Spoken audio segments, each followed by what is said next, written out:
नमस्कार, मैं हूं अंकुर और आप देख रहे हैं सत्य हिंदी का न्यूज बुलेटिन। एक नजर अब तक की सुर्खियों पर।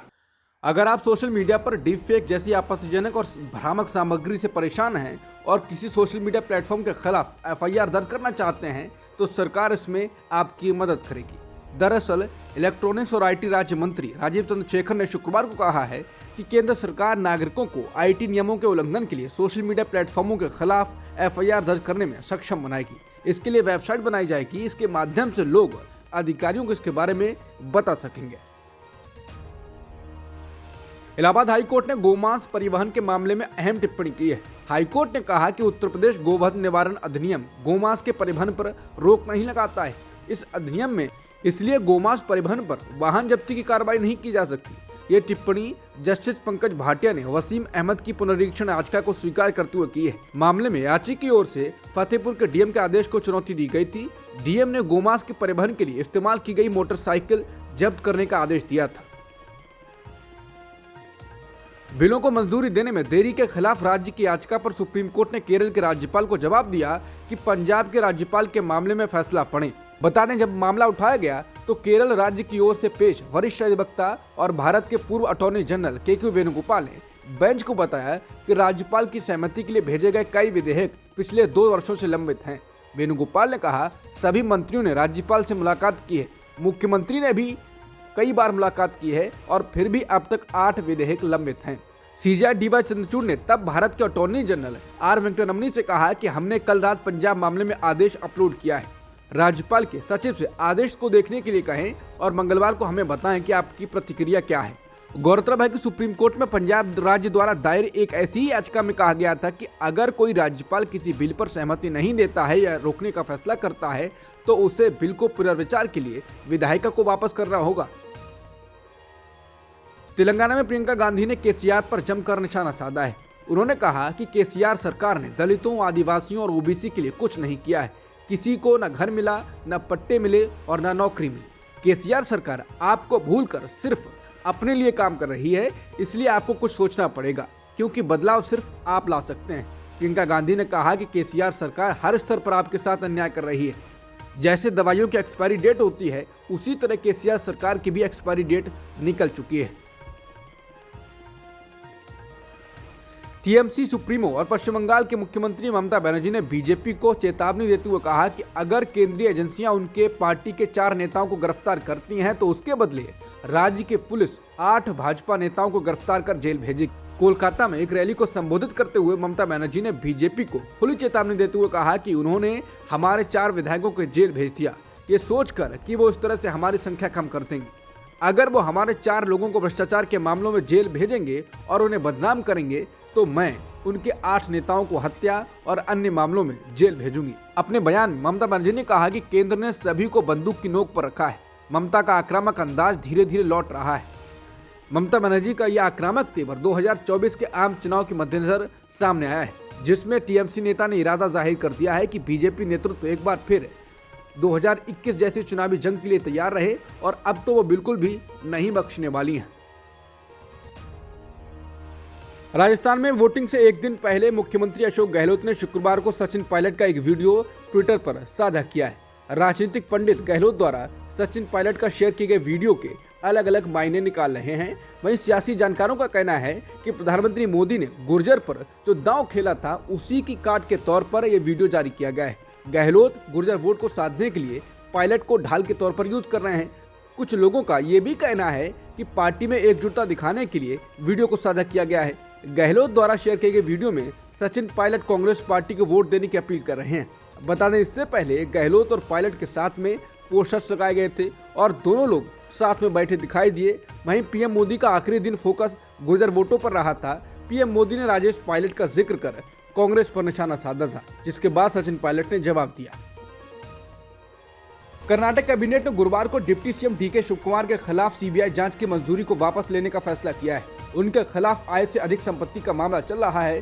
बीजेपी के नेतृत्व वाली पूर्व कर्नाटक सरकार ने डीके शिवकुमार के खिलाफ मामला सीबीआई को सौंप दिया था। मौजूदा कर्नाटक सरकार ने मामले में केंद्रीय जांच ब्यूरो की जांच को रद्द करने के लिए राज्य गृह विभाग द्वारा पेश प्रस्ताव को मंजूरी दे दी है।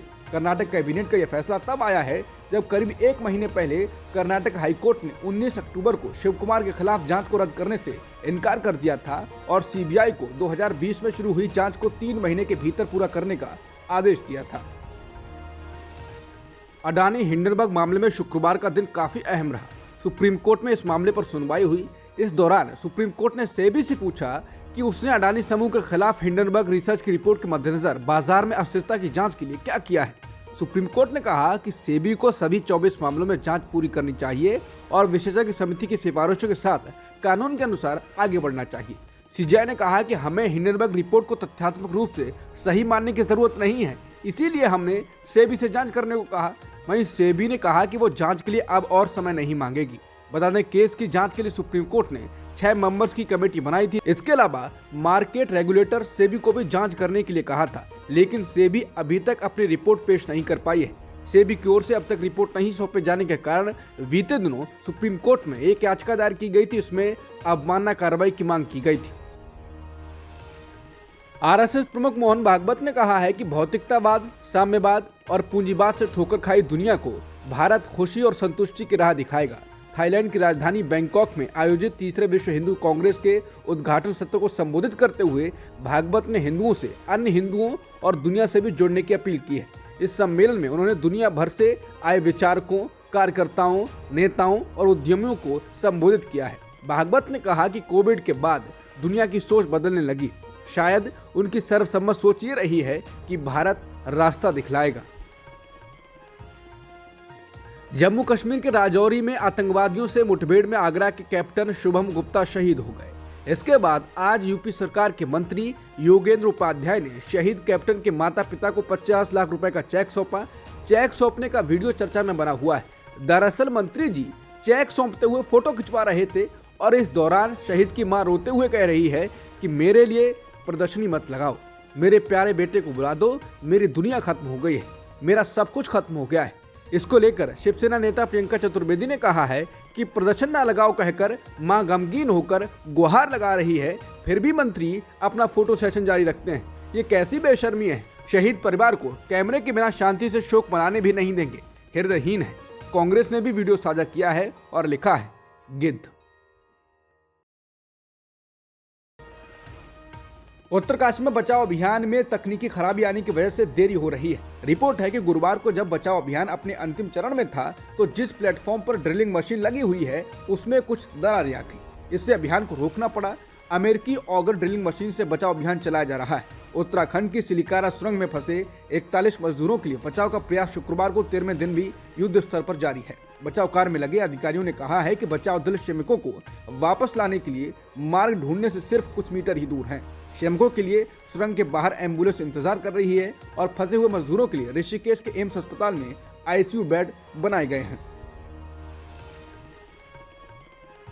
कतर में फांसी की सजा पाए भारतीय नौसेना के 8 पूर्व अधिकारियों के लिए एक राहत की खबर है।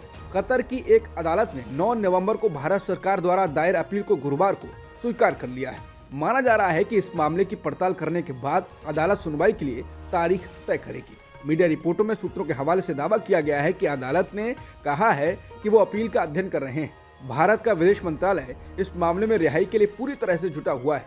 अक्टूबर के महीने में कतर की एक अदालत ने 8 पूर्व भारतीय नौसेना कर्मियों को मौत की सजा सुनाई थी। वो 1 साल से अधिक समय से वहां हिरासत में थे। अफगानिस्तान ने दिल्ली में अपने दूतावास को स्थायी रूप से बंद करने की घोषणा कर दी है। इसने करीब 2 महीने पहले ही इसका संचालन बंद कर दिया था। अफगानिस्तान दूतावास ने दूतावास को बंद करने के पीछे का कारण भारत सरकार से लगातार चुनौतियों को बताया है। भारत में अफगानिस्तान के राजदूत फरीद मामुनजे द्वारा जारी एक बयान में कहा गया है, नई दिल्ली में इस्लामिक रिपब्लिक ऑफ अफगानिस्तान के दूतावास को भारत सरकार की लगातार चुनौतियों के कारण 23 नवंबर 2023 से नई दिल्ली में अपने राजनयिक मिशन को स्थायी रूप से बंद करने की घोषणा करने पर खेद है।